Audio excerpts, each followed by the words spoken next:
Hello learners, welcome again to my channel and English আহলি। দেখো, আজকে আমি প্রিপোজিশনের কিছু গুরুত্বপূর্ণ ইউজ তোমাদেরকে শেখাবো। অনেকেই মিস্টেক্স করো। এখানে কি রয়েছে? He goes to school dash bus, he goes to school dash his uncle's car, he goes to school dash foot, and we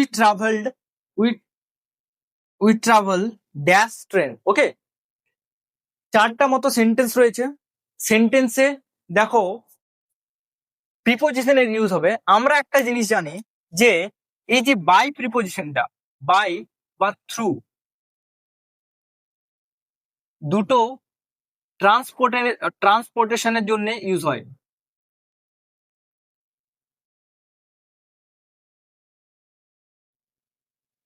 বা মিডিয়াম বোঝালে ইউজ হয়, মানে মাধ্যম।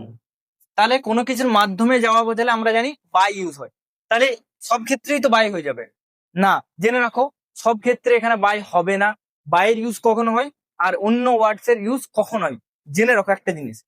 এই যে বাই আমরা তখনই ইউজ করব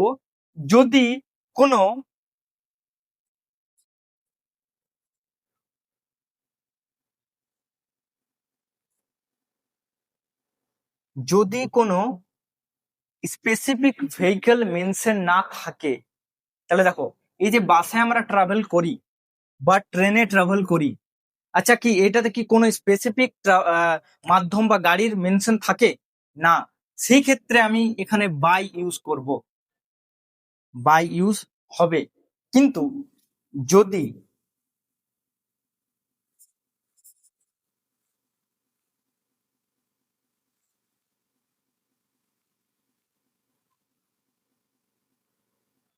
যদি স্পেসিফিক ভেহিকল মেনশন থাকে, যেমন দেখো, he goes to school dash his uncle's car, তাহলে এই যে আঙ্কেলের গাড়ি, সেটা তো তার স্পেসিফিক। তো স্পেসিফিক বোঝালে আমাকে ইউজ করতে হবে ইন। ওকে, আর এটা জেনে রাখো, যখনই ফুড, অর্থাৎ সে পায়ে হেঁটে স্কুলে যায়, পায়ে হেঁটে স্কুলে যায়, এখানে অলওয়েজ একটাই প্রিপোজিশন ইউজ হয়, অন।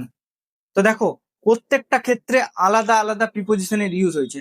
আমরা সকলেই জানি যে বাই আর থ্রুটাই শুধুমাত্র মিডিয়াম বা ট্রান্সপোর্টেশন বোঝালে ইউজ হয়, কিন্তু সবসময় সেটা নয়, জেনে রাখো এটা। ওকে।